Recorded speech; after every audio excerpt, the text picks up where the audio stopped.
తిరుమల తిరుపతి దేవస్థానంలో కల్తీ లడ్డు ప్రసాదం అపవిత్రత జరగటం వలన స్వామివారికి ప్రాయశ్చిత్తంగా రాష్ట్ర ఉప ముఖ్యమంత్రి కొణిదెల పవన్ కళ్యాణ్ చేపట్టిన 11 రోజుల ప్రాయశ్చిత్త దీక్షకు మద్దతుగా 55వ వార్డులో వార్డు అధ్యక్షులు నూకరాజు ఆధ్వర్యంలో గురువారం భజన కార్యక్రమం నిర్వహించారు.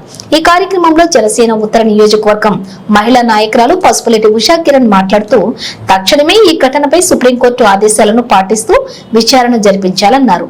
ఆయన దీక్షకు మద్దతుగా అనేక విధాలుగా ప్రాయశ్చిత్త దీక్షను తాము కూడా చేశామన్నారు. గతంలో వెంకటేశ్వర స్వామి వారితో పెట్టుకున్న వారికి పుట్టగతులు లేకుండా పోయాయన్నారు. సిట్ విచారణ ద్వారా ఎంత పెద్ద రాజకీయ నాయకులు ఉన్నా వారిని కఠినంగా శిక్షించాలని కోరారు.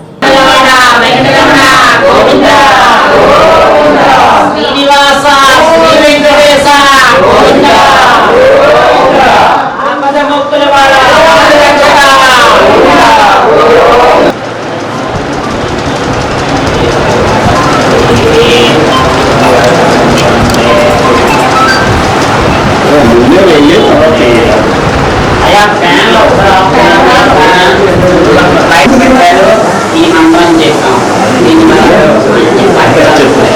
ఏం కావాలంటే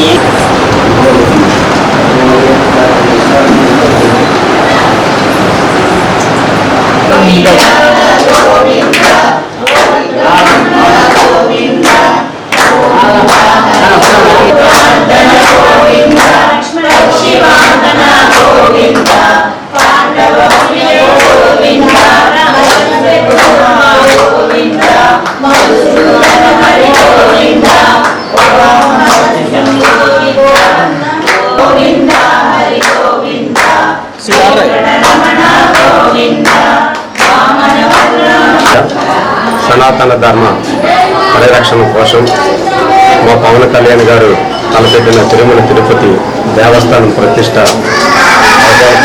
లడ్డు విషయంలో దాని మీద ధర్మం కోసం పోరాడే మొట్టమొదటిగా స్పందించిన మా జనసేన నాయకులు శ్రీ పవన్ కళ్యాణ్ గారి ఆదేశాల మేరకు మా ఉత్తర నియోజకవర్గం ఇన్ఛార్జిగా అయినటువంటి పసుపులేటి ఉషా కిరణ్ గారి యొక్క సారథ్యంలో మా 14 వార్డులకు సంబంధించి ఉత్తర నియోజకవర్గంలో ప్రతిరోజు కూడా కార్యక్రమం తలపెట్టడం జరిగింది. ఇక ఈ విషయం మీద మంచి స్పందన కూడా ప్రజల్లో వచ్చి ఈ ధర్మాన్ని కాపాడేది ఒకే ఒక పవన్ కళ్యాణ్ అనేసి ప్రతి ఒక్కరు కూడా హర్షిస్తున్నారు.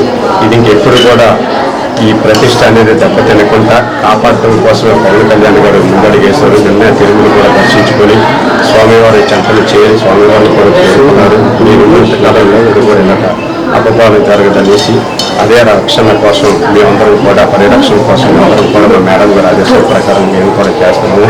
ఈ వెంకటేశ్వర స్వామి కలియుగంలో ఉన్నంత కాలం ఇంకే అటువంటి పొరపాటు జరగదని మా జనసేన పార్టీ తరఫున మేము మనస్సాక్షిగా ప్రజలందరికీ కూడా మాటిస్తున్నాం. భక్తులందరికీ కూడా జై శ్రీమన్నారాయణ, జై జై శ్రీమన్నారాయణ.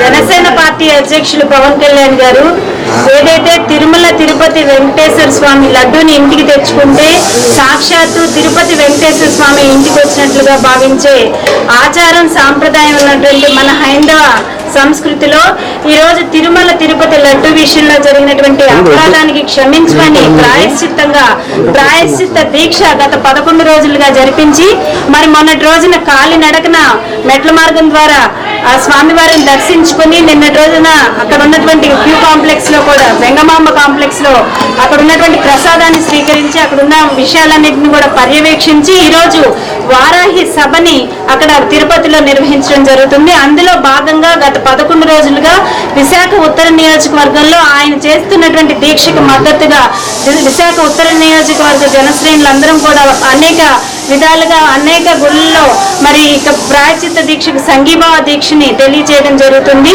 మరి 11 రోజులుగా ఉపవాసం చేసి అలసిపోయి 11 రోజులుగా తిండి నిద్రాహారాలు లేనటువంటి వ్యక్తి మెట్లెక్కుతుంటే ఎంతో అలసిపోయి ఆయన ఎక్కలేక మెట్లెక్కుతుంటే దాన్ని కూడా రాజకీయం చేస్తూ కనీసం 4 మెట్లు ఎక్కలేకపోతున్నావు, 4 పెళ్లిళ్ళు కావాలా, 3 మెట్లు ఎక్కలేకపోతున్నావు, 3 పెళ్లిళ్ళు కావాలని ఎంత అవహేళనగా మాట్లాడుతున్నారంటే అంటే వాళ్ళకి భగవంతుడు అంటే భయం లేదు. గతంలో ఏదైతే తిరుమల తిరుపతి వెంకటేశ్వర స్వామితో పెట్టుకున్న వాళ్ళ పరిస్థితి ఏమైందనేది గత చరిత్రలు చాలా ఉన్నాయి. ఒకసారి వాటిలన్నింటినీ కూడా వాళ్ళు గుర్తు తెచ్చుకోవాలనే విషయాన్ని తెలియజేస్తూ భగవంతుడు మరి ఎవరైతే ఈ లడ్డు విషయంలో అపచారాన్ని ఒడిగట్టారో వాళ్ళందరి మీద కూడా భగవంతుడు ఎలాగూ కఠినమైనటువంటి చర్యలు తీసుకుంటాడు. అంతేకాకుండా గవర్నమెంట్ కూడా దానికి సంబంధించి ఒక సిట్ విచారణ వేసి దాని వెనకాల ఎంత పెద్ద రాజకీయ నాయకులు ఉన్నా కూడా వాళ్ళందరికీ కూడా కఠినమైనటువంటి శిక్షణ పడాలని కోరుకుంటూ మరి రాష్ట్ర వ్యాప్తంగా దేశవ్యాప్తంగా ప్రపంచవ్యాప్తంగా ఉన్నటువంటి హైందవులందరూ కూడా హిందూ ధర్మాన్ని కాపాడటం కోసం ఏదైతే పూజలు చేస్తున్నారో దానికి మద్దతుగా పవన్ కళ్యాణ్ గారు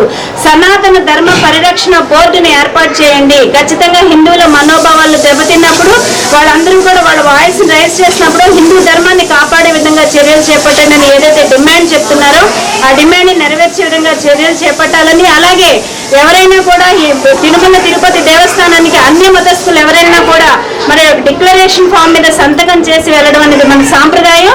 మరి ఎక్కడైతే ఆ సాంప్రదాయాన్ని తూట్లు పడిస్తూ మరి జగన్మోహన్ రెడ్డి మరి అక్కడ ఆ రోజు తిరుపతి దర్శనం చేసుకోవడానికి వెళ్తానని చెప్పి ఎక్కడ డిక్లరేషన్ మీద సైన్ చేయాల్సి వస్తుందో, రేపు ఎక్కడ నాకు అటు మైనారిటీ ఓట్లు దెబ్బతింటాయో క్రిస్టియానిటీ ఓట్లు దెబ్బతింటాయో అని డిక్లరేషన్ మీద సైన్ చేయకుండా తిరుపతి దర్శనాన్ని ఆపుకున్నటువంటి విధానాన్ని మీ దృష్టికి తీసుకొస్తూ మరి నిన్నటి రోజున పవన్ కళ్యాణ్ గారు తన కూతురుతో కూడా డిక్లరేషన్ మీద సంతకం పెట్టించి తిరుపతి దర్శనం చేయించారనే విషయాన్ని కూడా మీ దృష్టికి తీసుకొస్తూ ఖచ్చితంగా హిందువులందరూ ఏకతాటిపై ముందుకు వచ్చి హైందవ ధర్మాన్ని కాపాడుకునే విధంగా ముందుకు వెళ్దామని తెలియజేస్తున్నారు.